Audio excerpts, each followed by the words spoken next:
Hello, everyone. My name is Kasperanza, your wonderful astrologer this evening.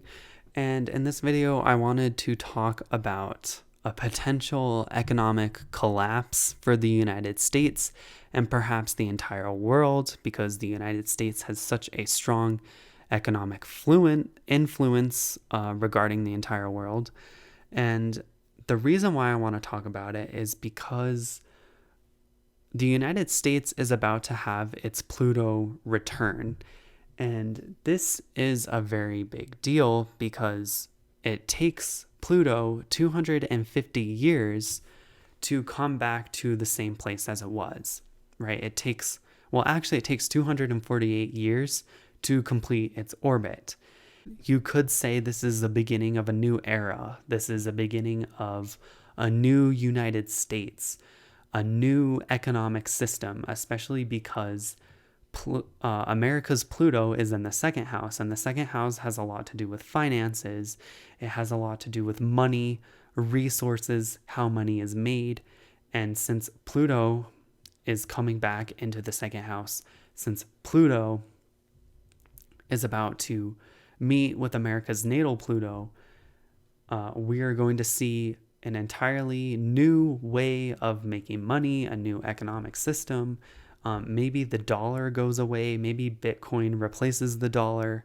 Maybe when Pluto entered Capricorn, that's when the 2008 financial crisis happened. Like on the dot, 2008, Pluto entered Capricorn and the economy went crazy, right? And it went down. And Pluto has been going through Capricorn ever since 2008. And so we've been experiencing a lot of economic turmoil.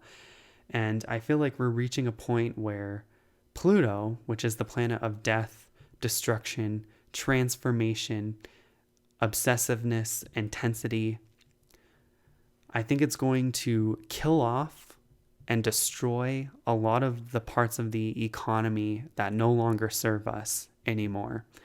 And it's going to rebuild and sustain the parts of our economy that have actually served us and have made life better.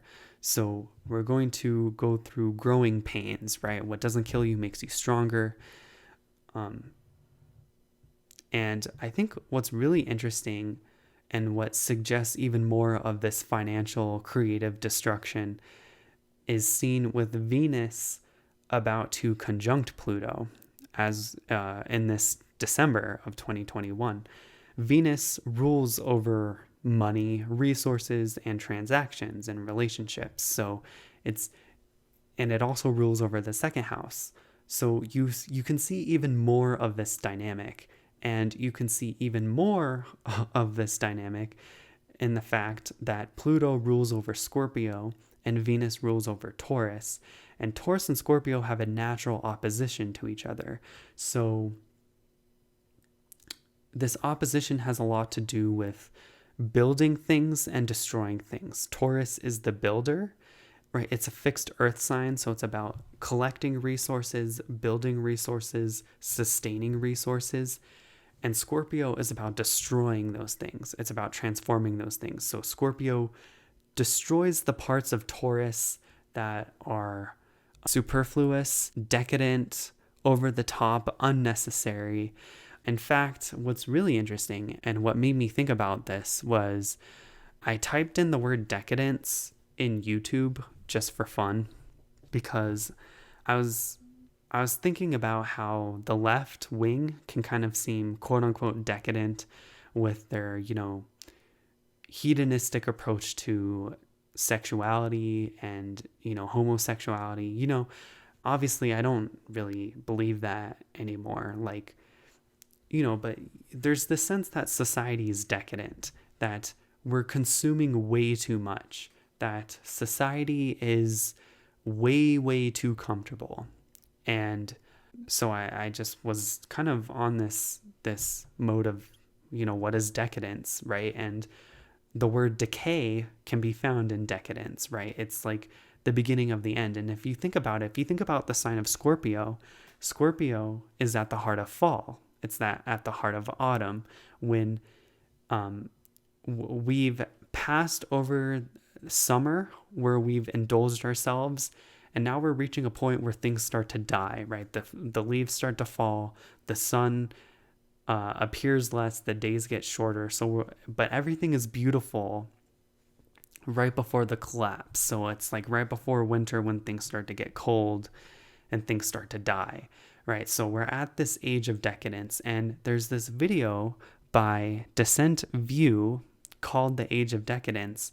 It's very interesting.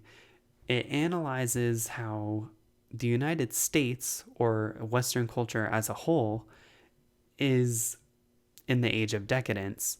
And I can't remember exactly, but the creator of the video was talking about this book written by this historian, and he basically said that an empire lasts on average 250 years, right? And it goes through stages, and the last stage is the decadent stage.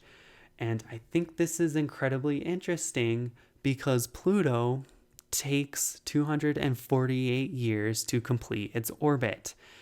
In this book that the video talks about, when it goes through all of these different empires, right, all of these empires ended at around 250 years, right? They couldn't last any longer. It's like when these empires had their Pluto returned, Pluto destroyed it. Pluto ended it. So given how the United States is about to have its Pluto return, right? The United States is like 246 years old, right? Because the birth of the United States was July 4th, 1776. We're at 2021, right? That's like 240 something years. The United States is at the end of its life, right? The empire of the United States will begin to fade. Now, we are in a more modern world, right? So is the United States really an empire? No, it's a country. It's a flourishing country. It's a very positive, progressive country. So will the United States end? Probably not, but it will certainly go through a transformation. And it will put an end to a lot of the quote unquote decadent things, or the unnecessary, the overly fattening, ugly, distorted things that are going on in society will be cut away. The fat will be cut away. Our finances will be trimmed down.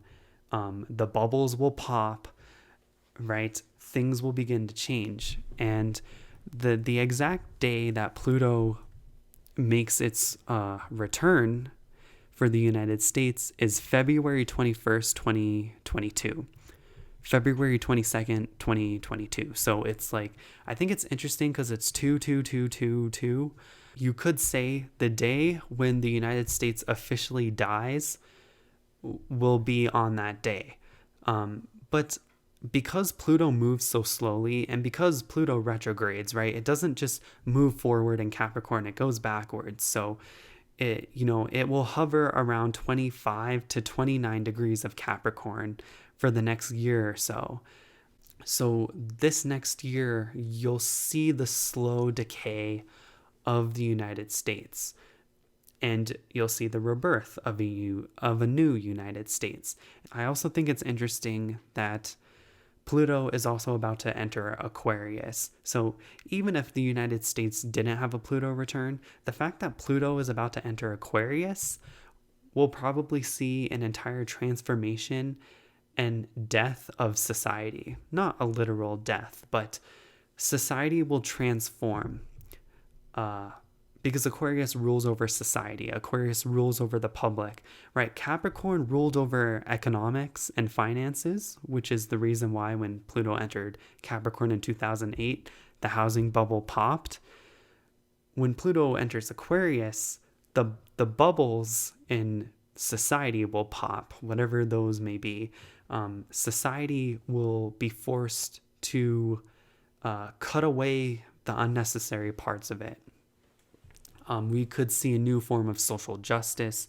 We could see a new form of social organization. We could see, this could mean a new way of fighting climate change, right? We might have to organize around climate change, around the environment. I think we'll see an evolution not only in society, but also in technology. Technology will make huge leaps and bounds, especially because the last time Pluto was in Aquarius was around 1776, right? When America was born, Pluto was at the very end of Capricorn.